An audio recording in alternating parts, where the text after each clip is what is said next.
Today, we're going to break down one of the lesser known edges in Dynasty fantasy football. Any chess player, any poker player has probably heard the quote. I don't even know who said the quote, but it's don't play the board, play the man. So that's what we asked you guys to do in this video. We're asking you to play the man in your Dynasty fantasy football leagues. If you guys go to the playlist Dynasty 101 on this channel, we did a video on how to evaluate your league market. So that's exactly what's happening here. You guys sent us submissions of your league market evaluations. You guys told us, anything from scoring format, behaviors, tendencies, how many teams are competing, how many teams are rebuilding, how does your team kind of fit into that puzzle? And me and Danny are going to kind of riff on the information you gave us, talk about your optimal strategy based on that information, some trade targets based on that information. I forget who actually suggested the idea for this video, but big shout out to you, whoever it was.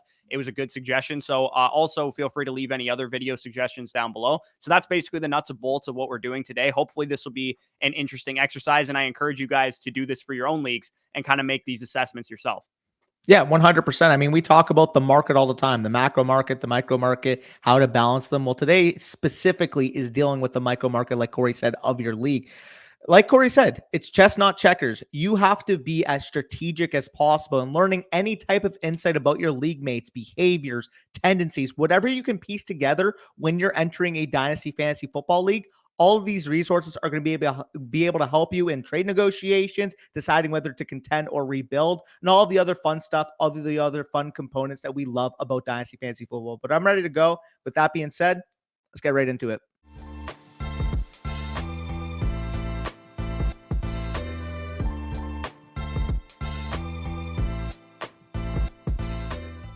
All right, so we're going to start it off with a submission from Akiva. Again, if you guys want to get some value from this video, I would suggest kind of listening to how we're talking about these leagues, maybe doing a league evaluation of your own. Feel free to ask us any questions if you want in the DMs, but for the most part, this should be kind of like informative, talking about micro markets, like we said, of the submissions that we got, specific league markets and how they can kind of adjust. Hopefully some of these league markets coincide with your own league market too, so you can kind of take that advice away. So Akiva sends in his league market evaluation. It's a recent startup that he did with members of our Flock Discord. So these are guys, for the most part, that he doesn't know. They follow content. Some of them are from our audience. Some of them are from Mason's audience. Some of them listen to BDG's content. Some of them listen to Endgame and Dynasty Land, all the partners we have over there on the site. Right away, you kind of have to assume that if they're following any content, any kind of content, they're probably at least more advanced than your casual redraft player. Yeah, 100%. I mean, if they're following content, it's not like you're going to see a Christian McCaffrey go in the first round over Lamar Jackson or a random James Conner going in the fourth round. Like, you typically understand that if they're consuming content, not to mention the type of content that they're consuming, us, Endgame, Flock, Dynasty Land, BDG, like you kind of mentioned, some of the sharpest minds in the industry. So I can assume just based off the startup board with all the quarterbacks going high, like you kind of mentioned, it is going to be a sharper league. Yeah, he said his brother is also in the league, but that's pretty much the only guy in the league that he knows personally and that he's going to know the tendencies of them. Apparently, 6 members of this league are in a different league together, so those 6 members probably know each other to some extent. The startup ended 2 weeks ago. No trades since the startup has ended, but there was a ton of trades during the startup. He evaluated the board. He says there seems to be about 5 competitive teams, 3 that are actual, like, true contenders, and then 2 guys that are probably close. And then the rest of the league seems to be rebuilding. And I would say when you're in a sharper room, that's probably about the balance you're going to see. It's going to be about like 5 teams trying to compete, 7 teams trying to rebuild, Akiva being a part of the group that looks like they are rebuilding. And he also says, and you can notice this on the startup board that you guys can see on the screen, the tight ends were really undervalued as well. Kyle Pitts went the 4th round. I mean, Travis Kelce went the 4th round. Mark Andrews and TJ Hawkinson also went in the 4th round as well. I've highlighted his team specifically. You guys can see he went like Trevor Lawrence, Kyler Murray, ETN, and then JSN, like a bunch of young players outside of really ETN and Calvin Ridley. Most of this team is for like a rebuilding type of window. Yeah, 100%. And I'm looking at the team as well, just based off your draft selections. Seems like you yourself, based off the content you consumed, especially with us and all the members of the Discord, seems like you've done a good job. You notice that Kyler Murray slipped in the startup. You're able to get him in the 2nd round at the 205 there. I think that's a very good spot for him. And just in general, looking through the picks, JSN, ETN, Burks, you made sure that unless it was a nice falling value like a Calvin Ridley, you stayed pretty young, pretty flexible, at least for the majority of the first 8 or so rounds of your draft.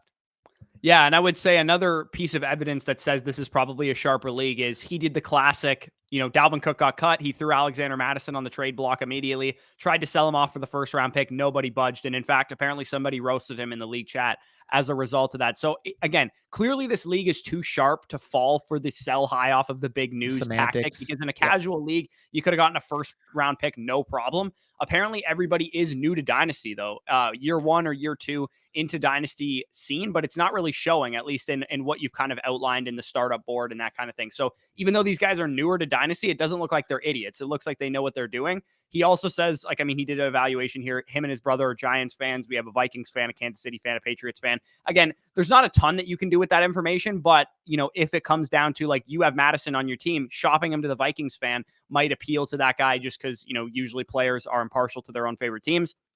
As far as like what I would do with your team, because he does say like I'm a rebuilding team. One thing that I would look to do is, knowing that Kyle Pitts went in the 4th round and you got Dallas Goedert like 2.5 rounds later, I would see how much it would cost you to get up to Kyle Pitts, knowing that you are a rebuilding team, and potentially make a 2-for-2 deal even too. Because if the Kyle Pitts manager also has another rebuilding player that you like on his team, maybe he has Jahan Dotson or something like that, maybe you could sell off, Dallas Goedert and Calvin Ridley for Jahan Dotson and Kyle Pitts if he's like lower on those players, and that would kind of serve your rebuild a little bit more. Well, Akiva actually has Jahan Dotson, so that would be tough for Jahan Dotson specifically. But yeah, no, I agree with the philosophy. If you look there, I believe, can you read which team actually selected Pitts so we can get an idea of what kind of deal we can craft here? Yeah, it looks like the team that selected Kyle Pitts was like one of the trading teams. And I think he built out more of a productive struggle as well. So it might be a little bit more difficult to acquire Kyle Pitts, because that guy is also not contending. But the fact that he got him in round 4 kind of suggests to me that he's just deflated market value in this specific league. And this is not uncommon. I've seen Kyle Pitts go a lot under where we have him personally valued, which is in like the early 3rd round area. As far as like the rest of your team, like the Jaguars players, ETN and Calvin Ridley, Aaron Rodgers, those guys are likely players that I would be looking to offload in season. Because they're probably going to have more value then, especially the Jaguars guys, because I believe a lot in their offense this year. I would definitely be trying to shop those players if you can, once they start producing. If ETN has a bunch of big games, or Calvin Ridley has a bunch of big games, or maybe even just during the offseason, they get a ton of hype that ETN is going to be like a 3-down back and catch 100 passes or something like that. Maybe use that fuel to offload those players, because based on the rest of your team, I would say you're probably better off going towards more of a rebuild and going towards more of maybe like a house money situation. Players who will be good for tanking your own pick are all good like trade targets. So players like, rookie wide receivers, guys like Jordan Addison, Quentin Johnson, young quarterbacks, always good for tanking your own pick as well, because they usually don't produce right away. A guy like Drake London, we always talk about as somebody. Kyler Murray, who you already drafted, is on your team. He's going to help you tank your own pick if he misses any time. So those are kind of like the next steps that I'd be looking to do based on what you've told us about your league. Yep. No, I agree as well. I mean, looking at the way your team is set up, exactly, trying to rid of yourself of some of that production, get some players, like you said, that can help you tank your own pick, is going to be in your best interest. So, for example, if you can somehow craft a package, like we kind of mentioned, for Kyle Pitts, that could be great, because realistically, the difference in terms of pure production between Goddard and Pitts, some people might prefer Goddard. I would probably slightly prefer Pitts, but like the difference in actual production this year isn't too great. And if you can use a guy like Calvin Ridley in the move, maybe get back a young wide receiver that's not going to put up the point production of Calvin Ridley, that's an inherently making your situation better if you're more so a 2024 house money type of team. Yeah, exactly. So hopefully you guys get the idea of what we're doing here. This isn't quite the same as Dynasty Decisions, where we like evaluate teams. It's more so evaluating the league market and how you should be making moves to further commit to whatever you're trying to do, whether it's contending, be a house money team, be a rebuilder. The next team submission evaluation here we have is from Kyle. Most of the people in this league know each other, is what he said. So I'm guessing it's like his buddies or whatever. It's a fairly redraft centric market as well. Currently a 1 quarterback PPR start 10, but it is switching to a super flex league in 2024. So obviously at the moment, quarterbacks are going to have deflated value. You could definitely probably go out and get yourself discounts on, the back end QB1, like Deshaun Watson, Kyler Murray, Trevor Lawrence, Justin Fields type of guys. You'll probably get a decent discount on those type of players. So I would definitely consider sending out offers for those guys if you don't already currently have 2 of them, or even if you do and you just want to get more stable investments. He says many of the league's teams are not valuing quarterbacks highly despite this, so you should be able to get some good quarterback value on the market. He said only 3 to 4 teams draft or value draft picks appropriately, which is something that makes a lot of sense in a fairly redraft-centric league. Yeah, 100%. And I mean, if we're looking at it right now, the one thing that speaks to me clearly from this description is if your quarterback situation is not already set, you are going to set it. Because if there is a monster in your league right now with, picks and quarterback equity and whatever the case may be, a really, really strong roster, your best bet is try to get as much quarterback equity as possible. Trade for your, whatever you can, Josh Allen, Trevor Lawrence, Joe Burrows, etc. Even if you have to pay a slight premium right now, the premium's not even going to be remotely the same as it will be come 2024. Yeah, and he also says this is the type of league, and I'm pretty sure every dynasty league is like this to some extent. But he said many people overvalue their own teams. Trading with these managers is probably going to be very difficult for you, which is unfortunate. It's usually every league's got 2 or 3 guys that has no idea how to evaluate their own players, and they undervalue everybody else's players in trade talks. Hopefully, it makes for you being able to still make trades with these players, but I understand not even wanting to negotiate with them because we've all been in those negotiations. I'm sure anybody watching this has tried to trade for a player and sent what they thought was a very reasonable offer, and the person counters with something completely outrageous, and then a month later they'll send you a lowball dog shit offer for one of your elite players. Yeah, it's a classic, and it's definitely frustrating to deal with. But your best bet is just to keep a level head, try to keep the communication strong. Maybe ask them, like, okay, well, what's the rationale? Like, why do you value your player that way? Maybe they have personal ties to that player or something. You never know. Just being able to gauge as much information off of other people as possible is going to be your best ability when it comes to really critically analyzing these leagues. Yeah, he also says that like studs are very difficult to acquire, whether they're young studs like, Devontae Smith, he gives for an example, was not accepted, even though the guy offered 2 first-round picks, which I think is pretty fair for Devontae Smith. He also says any established producers, because it is a redraft-centric league, it's going to be difficult to acquire Christian McCaffrey, Travis Kelce, somebody like that. But he did say like depth pieces, solid contributors like Brandon Ayuk, Hollywood Brown, guys like that are cast aside because they're not, wide receiver ones. They're guys that are going to be good depth, good flex pieces. I would say trying to predict guys that are going to ascend in their careers would probably be smart. I mean, that's always a smart dynasty principle in general, but specifically in this league, because that gives me the idea that value accumulation is really, really rapid in a league like this. Yeah, 100%. You mentioned there is a strong monster in this league. Your best bet to get to that point and combat that guy is going to be just getting as much value as possible. Because, like you said, if people are overvaluing these studs and undervaluing these ancillary pieces, like we're still dealing with a 1 quarterback start 10 right now, soon to be what I'm assuming is going to be a super flex start 11 come 2024. Depth is going to matter in these league formats. And until people realize how valuable the depth is, you can get some absolute money moves on your end. So hypothetically, if you said, I know you don't have Devontae Smith, but if Devontae Smith's market value is 2+ first, like I'm assuming you have assets at least within the range, if not more valuable than Devontae Smith. So I think honestly, in your best interest, this league would be 1 year punting / house moneying this year, getting that 2024 pick equity since people don't value those picks, and try to retool to combat the monster come super flex times. Of course, being acquire the quarterbacks and then the draft picks. Yeah, and apparently this monster was, and we've all experienced this as well. One guy fleeced a couple of the casuals in the league. Yep. He got, 2024 first for Allen Robinson last offseason. Like just trades that, some people in this league, remember, some people in this league don't value picks highly, and that's why they were just willing to do that. They thought they were getting a wide receiver 2 in fantasy. They just offloaded a first-round pick for Allen Robinson last year. He is currently in a productive struggle, but they are all trying to catch up to this monster team, at least the 2 to 3 teams that are in the productive struggle mold. Apparently, the dynamic is there's one monster team, there's 7 to 8 guys that think they can compete, but probably can't with this guy, and then there's 2 to 3 team, including Kyle's, that are teams that are trying to be proactive and rebuild. And this is interesting because I'm in a league like this where Scott, BDG's former editor, has like a monster team. So 2 years ago, I realized how good his team was about to be.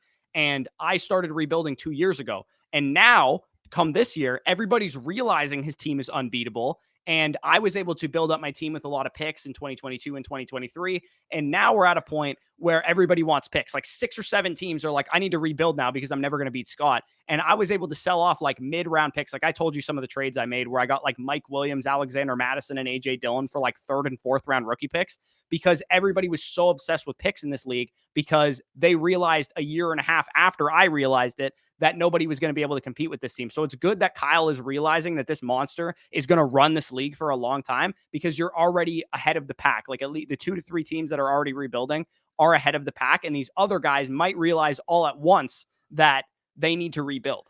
And it looks like apparently Kyle is like seeing this kind of materialize. Some of the players in his league that are, redraft bros, 7 to 8 guys, all think they can compete every single year. They realized that after these 3 teams that were rebuilding owned 8 of the 12 picks in the first round, maybe draft picks are kind of important, especially considering the monster that's in this league. So the fact that all the draft capital is pretty much concentrated between Kyle and the other 2 rebuilders is definitely going to increase the value of it on the open market, because like you and the other 2 guys are the only places that these guys can get picks from for the most part.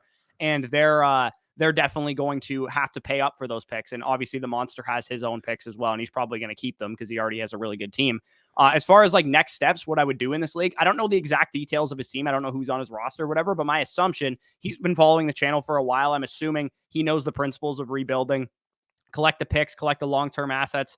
And the nice thing is once these 7 to 8 teams crash and burn and their productive players fall off a cliff and they want draft picks, they're going to be calling you, and they're going to be calling the other 2 rebuilding teams. And you might actually have a point where, like I said, in the Get Faded league that I'm in, where you get to a point where your team is starting to actually look really good and you only have like 1 or 2 holes to fill, and you have like 7 or 8 different teams to choose from to fill said holes because they're looking for draft picks, not productive players, because most of their team has already fallen off. So I'd have to imagine you're going to be able to turn this thing around rather quickly, knowing that you were ahead of the game to rebuild this a while ago. Yeah, the way you're communicating it to us, the way you're concise with the information, where you're at with the league, exactly what the tendencies are, the behaviors are, is basically what we've been teaching basically since we started this channel. So I have no issues projecting you to be in a very good spot this year, in a very good spot, assuming you're proactive with this team like you're saying you are, in next year going on forward. Yeah, for sure. So I think you're in a pretty good spot. Again, this year, my steps would be to just kind of continue trusting the process. And then there's going to come a time, it'll either be after this season or maybe during the season, where everybody starts to want to rebuild. It happens in every league that has a monster. People realize how good the guy's team is. He's probably like 13-1 in the regular season or something. And everybody's going to think they need to rebuild. And you're going to be in a position where you already have the framework to be able to compete with this guy long term. Well, you're monopolizing the market before people realize how valuable it is. You're getting all the picks right now. You're getting all the high leverage type of liquid assets on the market before people even realize that they're liquid assets. And that's the sharpest position to be in. Once you buy stuff for 70 cents on the dollar and people start realizing like, hey, like that boat is actually valuable once you're in sea. That house is actually valuable if you want to live with your family. You know what I mean? Like you're already setting the placehold, setting that standard of what exactly it should be worth. And once people click in and see that monster team end up dominating every of the other quote unquote contenders in this league, they're going to come to you. Yeah, exactly. One of the best places to be at when you're a rebuilder is to have like 9 or 10 teams think they're contending in their league, because they all want productive assets and you have a ton of selling windows to sell players to. So like I said, I think you're in a good spot. We can move on to Dankah's team here. He's also kind of in the same situation. He said it's a house money team, a 12 team PPR Superflex League start 10. He said it is going into his second year. So it sounds like he probably followed exactly the framework we talked about in yesterday's video. Dankah has 9 firsts across the next 3 rookie drafts. Strong quarterbacks, Herbert, Kyler Murray is his top 2 guys. Foundational wide receivers, A.J. Brown, T. Higgins, Jalen Waddle, Jahan Dotson, Traylon Burks, etc. And then Kenneth Walker and pretty much nothing else at running back. It's a competitive landscape. Like he said, 8 teams are trying to compete right now, which is usually smart in terms of where you're at when you're in like a house money window. 4 teams rebuilding, including him. And then he said there's 9 sharps and 3, he used a harsher word, but let's call them not so sharp players. Yeah, no. Every league has a few of those where like they don't check the sleeper app for months on end. You'll message them like, hey, you trying to deal Devontae Smith? And they'll message you a month and a half later. It's like, sorry, like I'm not taking trades right now. I haven't been on fantasy or I haven't clocked into fantasy. It's like, you're in a dynasty league. How are you not even like monitoring what's going around you? I don't know, but there are always going to be those type of players in your league. And sometimes it'll limit your market with what you can deal with. Obviously, if they're willing and active and want to make trades, you can deal with them. But for the majority, I find is those 3, well, let's not call them sharps, are more likely to refrain from trading, refrain from talks with the fear of them being fleeced. Yeah, and usually that doesn't happen until they've been fleeced. So the Yeah. earlier on in the dynasty league cycle, like if it's just the first year of the dynasty league or right out of the startup or whatever, they haven't been fleeced yet, so they're not usually scared. But if it's year 2, year 3 of the league, they've Yeah. probably been fleeced once or twice, and they're a little nervous to deal. Like you said, I've definitely experienced that in some leagues. He said curious how we would address tight end because it's like the only position he hasn't really figured out right now. It is full PPR with no tight end premium, so the tight end position doesn't have a ton of value. He's largely kind of ignored the tight end position. He just has like Cole Kmet and Taysom Hill right now as his 2 options, and he plans to just kind of fill that hole if he needs to. Once this team is not a house money team, maybe after he spends his 2024 picks, he's ready to actually make a competitive push. At that point in time, he's like, I'll probably just trade for a tight end. And that's probably the attitude I would hold as well. George Kittle will be like 29 years old at that point in time. You could probably trade for him on the cheap, or you could probably trade for, whoever else on the cheap. Maybe Darren Waller has a bounce back season. You could trade for him or something like that. For me, tight end is, it's nice to have a nice rebuilding tight end, a Kyle Pitts, a TJ Hawkinson, somebody like that, but I'm not really too concerned with it most of the time.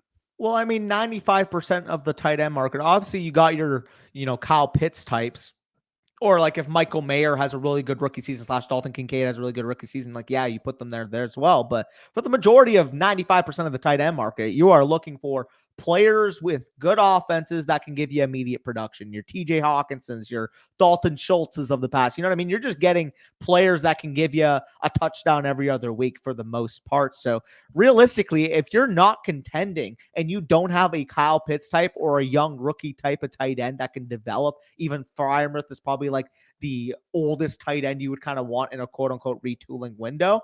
What's the point of having, George Kittle, had Travis Kelce, even like Mark Andrews, I'm a little bit more like in on because he's still young, but even him, it's like, if you're not competing, why do you even want 15 PPR points per game? You know what I mean? Yeah, and Goddard too. They're Yeah. he's up there in age more so than people would give him credit for. So yeah, I'm with tight end. It's just like my running back spot. It's like at the end of my rebuild, I'll fill out my tight end spot, whether Yeah. it's trading for a productive guy or hopefully one of my rookie tight ends develops or something like that, or I have Kyle Pitts and he eventually reaches his ceiling. So that's kind of how I handle the tight end position, especially when it's not tight end premium. You don't really need to place too much of a premium on that position. He said the league is only 11 bench spots as well. How he also wants to know how do smaller benches kind of factor into making decisions because he has 9 firsts in the next 3 years. And I wrote down right here, consolidate. Yes. If you have a start, what did he say? A start 11 league or start 10 league and only 11 bench spots. That's a pretty small roster. It's 21 spots. Your best bet is to get the best starting lineup and get the best assets you can. So, as much as I like Jahan Dotson and Treylon Burks, consolidate those guys using your picks or using each other, maybe package them both together and go after a better wide receiver. Yeah, maybe those guys plus a pick gets you Garrett Wilson or Chris Olave. You know what I mean? Like, you have opportunities, and I fully agree, like you kind of said, in a shorter bench type of format. Why do you want to consolidate? Quite simply, because you're actually looking at a redraft style waiver wire. You're not looking at a typical Dynasty League waiver wire where guys who get a little blurb on freaking, what's it called? NBC Roto or whatever the fuck it's called. They'll get a little blurb and like they'll go up 15,000 sleeper points, and they're like a no name player, like Charlie Kohler catches a pass in training camp, and he's like the most hyped up waiver wire ad. That's not going to be an issue for you because you only have 11 bench spots. You might even get like backup running back equity, high end backup quarterback equity. Maybe a guy like Tyler Huntley's available. There's always opportunities on a shorter bench roster to pick up some production off the waiver wire. Once you start getting to 15 bench spot, 20 bench spot. I've been in some leagues where there's like 25 bench spots. At that point, it's like, okay, now I will kind of want to build up my depth a little bit simply because I don't have replacement options on the waiver wire. But in a smaller format, I've even seen some dynasty leagues with like 7 bench spots. You may as well just reframe it as a year over year redraft at that point. Yeah, like you said, the waiver wire will actually be somewhat valuable. It's also worth noting that we covered 2 of his trades in this league in the Dynasty Trades video, where essentially the nuts and bolts of the trade was that he traded Jordan Love for 2 firsts and a second, and then he turned around and sold Kyler Murray for the 112 and the second he picked up in the Jordan Love trade, which basically was essentially him pocketing a 3-pick tier up from 112 to 109 and getting a free 2025 first for essentially a much better quarterback. Yeah, no, 100%. You absolutely did a great job on that deal. I didn't even realize it was Dankah that did that. I do remember that trade when we did it, last week or so. So great works there. In terms of your next steps, I think we can go right into, because it seems like we kind of have a good idea for what this league is. A typical, 8 teams type of competing. Everybody wants the top end contributors. You could probably get a lot of value on the market type of league. In terms of steps, you're in a house money. Just keep following the process in terms of your house money. Yeah, and it clearly you have some teams in your league that are exploitable. Because I'm assuming, I mean, he said 3 players are not so sharp. I have to imagine one of those guys was the one that made the Jordan Love and Kyler Murray trade. Maybe it was 2 different guys that he made that with. I would spend your picks to fill out your running back core because, like you said, you have Kenneth Walker and pretty much nobody else. Kenneth Walker's a good enough like lead back for a house money team. He's still young. Next year, you add Raheem Sanders and Braylon Allen to this team, then suddenly you have a running back core that can actually compete. He doesn't really give any insight onto how his league market behaves in trades, but I'd say by judging the Kyler and Love trade that he talked about, they seem to be very reactive. So definitely take advantage of news as well. If players go down with injury during the season, definitely go out and send offers because a lot happens during the regular season that a lot of people get themselves stuck into a redraft frame of mind and they don't think about the dynasty implications of certain moves. So, for example, last year, you might have been able to get Javonte Williams in a league like this for like a 2nd round pick. You know what I mean? Like this year, if we have, Breece Hall suffering setbacks, he might be available for like a late 1st round pick or something like that. I also think Kyle Pitts is perfect for your team, Yes. pending cost, because you don't have a tight end and he's obviously a pillar at that position. So if you can get him for cheap, and I'd imagine given this league is very reactive, Kyle Pitts didn't have a good season. He got injured at the end of the year. He's probably not going to be overly expensive. And if all you had to spend on him was like one of your young receivers, Treylon Burks, in a 2025 first or something like that, and I'd venture a guess to say you might not even have to pay that in some league formats, I think he would definitely be a good piece to add for this team. Your team will likely be ready to contend after Kyler is back in 2024. Yeah, no, I fully agree. Like you mentioned, Kyle Pitts would be the perfect addition to this team because obviously coming into the year, I mean, we mentioned it in the house money video, his long-term intrinsic value of being a 22-year-old tight end with the athletic profile and the prospect profile that he does, not to mention the volume metrics he's commanded in the last 2 years, he projects favorably over the long term. But if we're specifically talking about 2023 redraft, he's more so the tight end 5, tight end 6 in most rankings, rather than the clear-cut tight end 1 that he is in Dynasty, in our opinion. Yeah, then that makes good. If he does finish around tight end 5 or 6, that's going to be good for his value long term, but it's also not going to give you so many points that it tanks your own, Agreed. or that it makes your own pick a lot worse than it could be. So I would say, I mean, like you said, Danny talked about how you're in like a typical redraft centric league. Everybody's, not thinking about the long-term implications. I would continue just doing what you're doing. You've done a good job so far, and I think you probably will be fine going forward. Doobie Whale, 4th-year Dynasty League. So this one's a little bit later in the process, a 4th-year league instead of like a 1st or a 2nd-year league. Superflex 12-teamer. He mentions the league has voting amendments every offseason. Could be adding taxi squad spots, could be adding bench spots, could be adding IRs, could be actually changing the scoring if people agree to it. He said the league is comprised of 2 of the other 11 players being that Doobie Well knows. So pretty much randoms outside of a couple guys. The rest of the league pretty much is guys that I'm assuming he just met on like Discords or, whatever, Reddit streams or whatever. There's 2 or 3 teams that favor their favorite team's players as well. So I would definitely, I mean, if you have any of their favorite team's players, definitely shop them to those guys. He also said there's a bit of turnover in this league because there's been a couple orphans over the past few years. So he doesn't know how those players will behave. And I'm assuming there's a couple orphans this year as well, based on how he phrased this. But in his experience, he says that most of the people taking over the orphans are looking to rebuild. And since this league is in year 4, he's noticed that a very redraft-centric league, when it started, has gotten a lot sharper. And this is kind of what I talked about earlier. It's like these guys have probably been fleeced a couple times. They probably traded away picks for terrible players. And that's why they're at a point in time where they're like, okay, maybe we shouldn't think of this as a redraft league. Yeah, no, exactly. And that's going to happen, right? The redraft centric mindset that the initial 12 people had, including yourself, assuming like 4 years ago, before we were making content, before a lot of people were honing in on Dynasty content, it was probably a very, very redraft centric mindset, even for yourself. So looking, at the turnover as we're 4 years in now, it's definitely gotten sharper. It's definitely gotten more experienced. I'm assuming some of the rosters that were orphaned probably had gotten a fleece or 2 in the past couple of years. So you probably have a little bit of imbalance now that you're going into year 4. So the complete league dynamic has shifted from you may want to punt, you may want to collect as many picks as possible in year 1, to now where maybe it's more advantageous for you to try to compete. Again, we'll get through where your team is in terms of cycle stage, but if everybody's coming in. 4 new people are coming in this year, and there's 7 people that are new from the initial 12 that came into the league. You're probably in a better position now to try to push your chips in. Yeah, he said a ton of people tried to tear it right down because a lot of people were doing it all at once. So people saw players trading for picks, and then everybody kind of followed suit. And it looks like somebody did it successfully, and that's why everybody did it.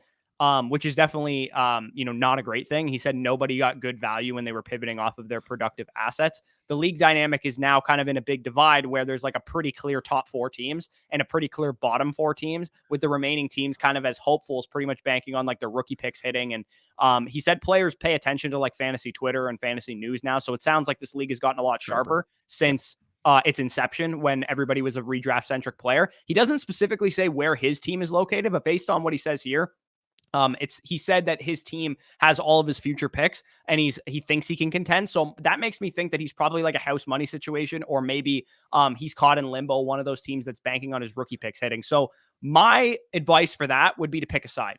Yes. Are you going to contend? Then go out and make some moves. Are you not going to contend? And again, this is going to involve you taking a good, hard, long look in the mirror and looking at your team. If your team has like 5 rookie wide receivers on it, and Anthony Richardson's your quarterback too, then you're probably not ready to contend right now. But if your team has a bunch of aging running backs on it and a bunch of contending type of wide receivers, then you should probably make a move to upgrade your RB2 or upgrade your tight end spot or whatever you end up needing to fill the holes on your roster. I'm glad you mentioned this, because a lot of people are scared or nervous to pick a side because they don't want to overinvest in one way or another. The best way to know where exactly your team is and whether you should be retooling or going all in is, quite simply, take your fantasy roster. So whatever, your super flex league, start 11. I don't exactly know. Was it a start 11 in this format or start 10? I believe it's he just said Superflex 12 team, so I'll just assume it's a start 10 kind of standard format. Regardless, this is applicable to any type of league. You take your league, you go onto a spreadsheet, you input it. You want to use the Dynasty decision spreadsheet? Go ahead. You take that, you input your team. What you do then is you go on to Underdog Fantasy, you see exactly where their ADP is, you see exactly where they're going amongst other wide receivers in terms of potential tier, and you kind of just list it down. Okay, if I have Patrick Mahomes, he's the quarterback 2 on Underdog right now. Like, he's more of a contending type of piece. And you kind of equate it all around, see where the ADPs are, see where they're going in drafts, and kind of picture, if this was a redraft league, would I feel confident in my team potentially competing, or would I be nervous and think maybe I'm a bottom 4, bottom 5 type of team? You have to be objective with your analysis. You have to look at resources available to you to depict whether your team is strong enough to really compete, or whether it's a pretty team that you've assembled through Dynasty, through trades, and you like the long term as opposed to the short term results of it.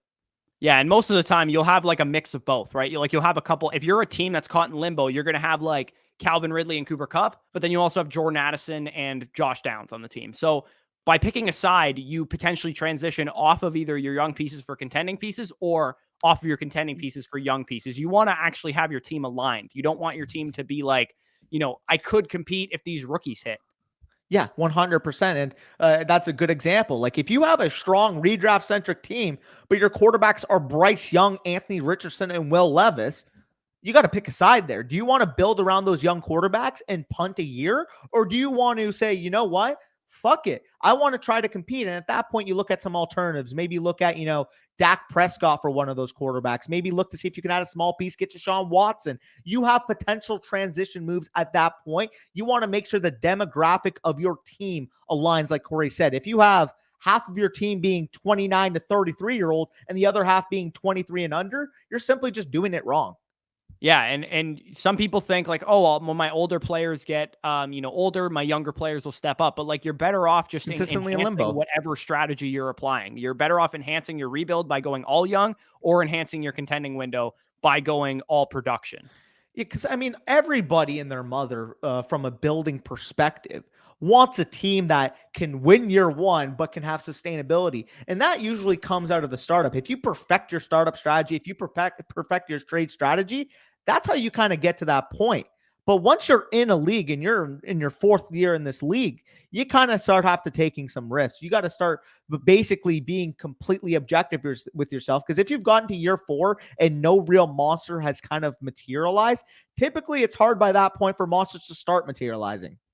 Yeah, and it probably means that the league is evenly matched as well. If Yep. there probably would be a monster if one of these players was a better dynasty player than you or than everybody else. So that's definitely something to keep in mind as well. So definitely pick a side is definitely the thing that I would say. If you think you can contend, then you should probably make a move or two. If you don't think you can contend and your team is more aligned with a rebuilding window, maybe sell off whatever production piece. You don't have to do it right away. If it's a sell off production pieces type of situation, you can wait until mid-season or during the season or right before the season or whatever to do that. But definitely you should have a plan in place to pick a side for sure. So Chan Hughes, again, a faithful submitter of Dynasty Yep. Decisions. He has his home league here. We've probably covered this team on Dynasty Decisions before, I would imagine. It's a tiered PPR league, one quarterback. It's the 4th season. All of his friends from his hometown, so they all know each other. It's exclusively redraft pretty much up until recently. Again, another situation where it's the 4th season in the league and people are starting to kind of learn how to play Dynasty. He said most of them were, prototype redraft as Dynasty player guys. There's 2 active tank jobs, so 2 guys that have torn it down. There's 4 legit contenders, himself included, and then there's 6 teams kind of caught in the middle. And he said one guy set the blueprint, just like the last team I talked about, for a blow-up situation, and then it turned around so quickly that everybody's now thinking that that's the best, outcome. So the two teams rebuilding are kind of playing copycat at this point in time. They don't really follow any dynasty content, but they have relied heavily on keep trade cut and trade calculators, and they've also gotten better as dynasty players. So they probably have a better sense of who's valuable and when players become valuable. So the league is very top heavy, and Chan obviously is in a competitive window, and they're starting to realize that they might need to take a long-term approach. So how would you kind of approach this if you were in his situation as a contender? Well, it's pretty simple to me. And I actually outlined exploiting the trade market type of video recently on a Dynasty 101. But the main bias that Campus Scanning, Keep Trade Cut, and other trade calculators have is undervaluing top end assets. If you put in a bunch of quantity, these trade calculators for a guy like Josh Allen, for a guy like Joe Burrow, for a guy like Jalen Hurts, if you guys consume content like us, you're going to know that these guys should be like a premium. It's not the quantity of assets you received. It also is the quality. Whereas these keep trade cut or other type of trade calculators simply don't calculate it to the best of the ability. So for example, if you have a bunch of, solid but not over the top type of assets, maybe see if you can use the trade calculators to your advantage and try to buy a superstar, try to buy a top, first round pick type of player. Because if they're viewing, like I said, these other trade calculators to make these decisions, there's going to be bias towards your favor in that regard. Yeah, and I mean, thankfully, we have something that can help you out tremendously, which is the trade value chart on our site, which is literally our opinion versus keep trade cut. So any player that keep trade cut we think is lower or higher on, you can use that to your advantage, knowing that your league mates are going to go to keep trade cut and be like, Drake London's not really worth that much, even though we have him, rated a lot higher than what keep trade cut has him. So definitely check that out. I believe Chan Hughes is actually a subscriber to the site, so I know he has access to this. You also... The other thing that I want to keep in mind too is because you're a contender, the fact that people are seeing that a rebuild was successful is good news for you, because that means that some people might sell their productive assets cheap, thinking that they can replicate what this guy already did. 2 people already did it. I'm sure other people, you said there's a couple teams stuck in limbo, will probably continue to do the same thing. So if they are, get to midseason, they're like, I don't want Travis Etienne, I'm going to sell him, and he's having a top 5 running back season, you might be able to get him for your first or something like that, just because these players want, long-term assets, and you'll get discounts for that. So hopefully this guy's, rebuild, fully comes to fruition. So everybody thinks that is the way to go. And it usually is, but for what it's worth, when you're a contender, you want other teams to want to rebuild, because that means you're going to get the best possible players. 100%. I mean, we talked about it in the dynasty rebuilding versus the dynasty contending strategies, especially out of the startup. But I mean, you can even apply it to your league.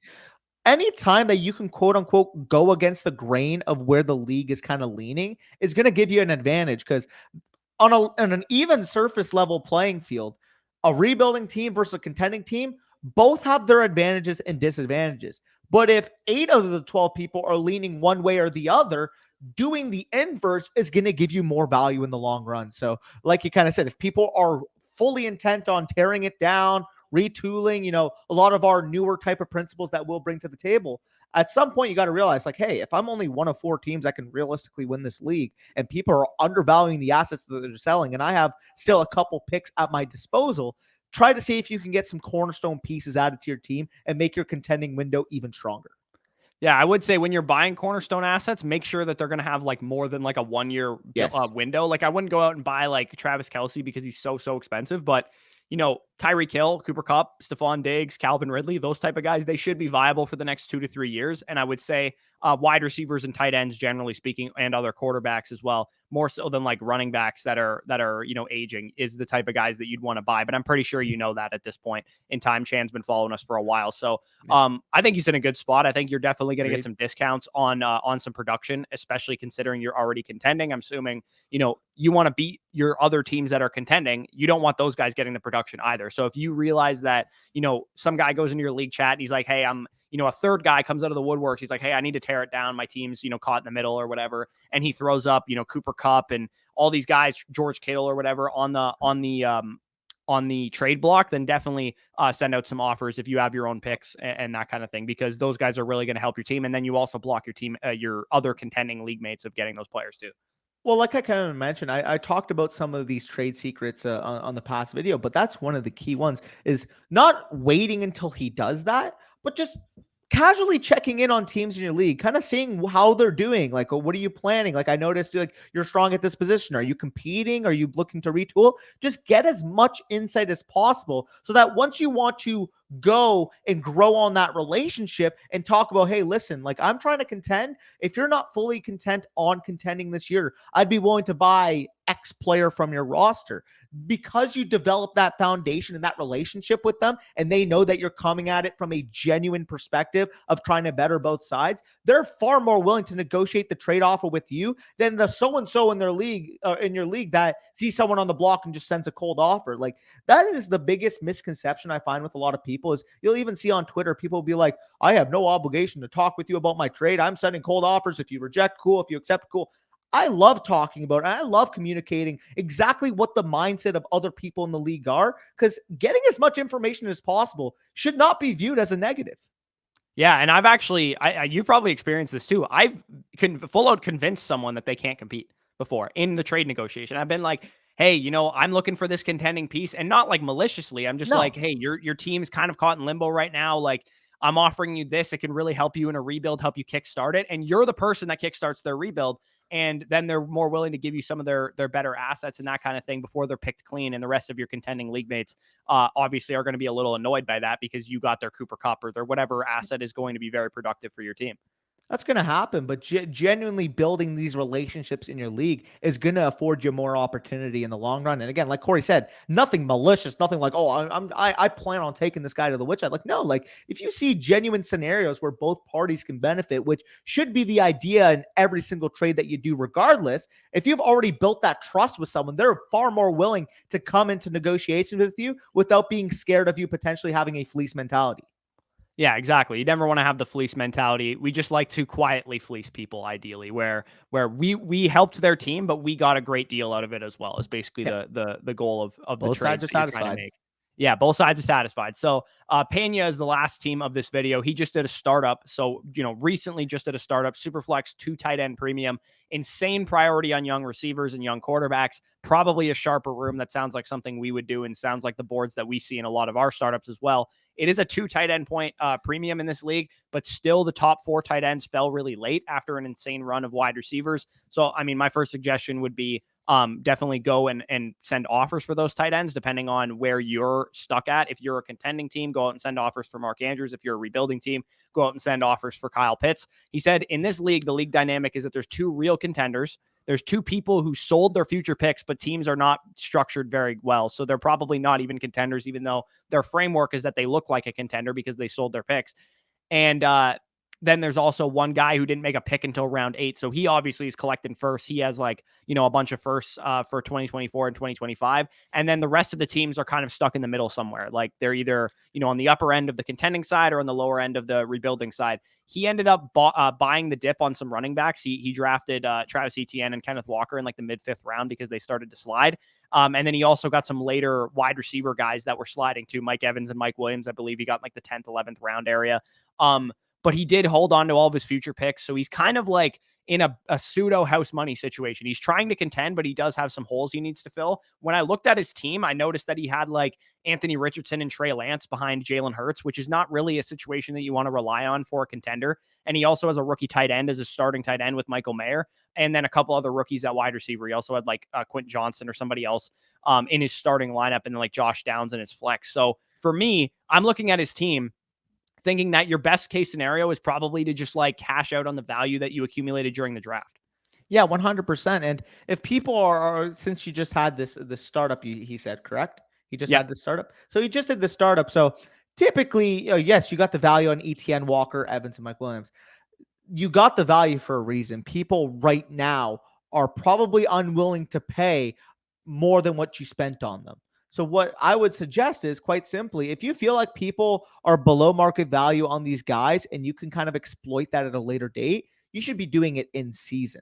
Because once people see the point production, if ETN or Walker, again, like you were kind of mentioning with another team, if they have a RB 6 point per game type of projection 5 weeks into the year, if Mike Evans is still a 1,000-yard, 10 touchdown pace type of wide receiver, if Mike Williams is potentially the wide receiver one on a high octane 700 attempt per year type of offense with the Chargers, at that point, their value is going to be risen according to the bunch of your league mates' ideology. So realistically, using that to your advantage and trying to cash out when you spot a potential selling window is going to be your best effort. Because trying to sell right now, like, why someone's just going to look at you and say, well, you got him here on the startup. Why would I pay more than what you spent on him? Like they'll get frustrated inherently by it, to be quite honest, because I've had situations where I'll feel like I got a value and I actually did get a value. But if someone else doesn't view it like that, they're kind of coming at it like, what, like, do you think you know more than me? Like, what the fuck is going on here?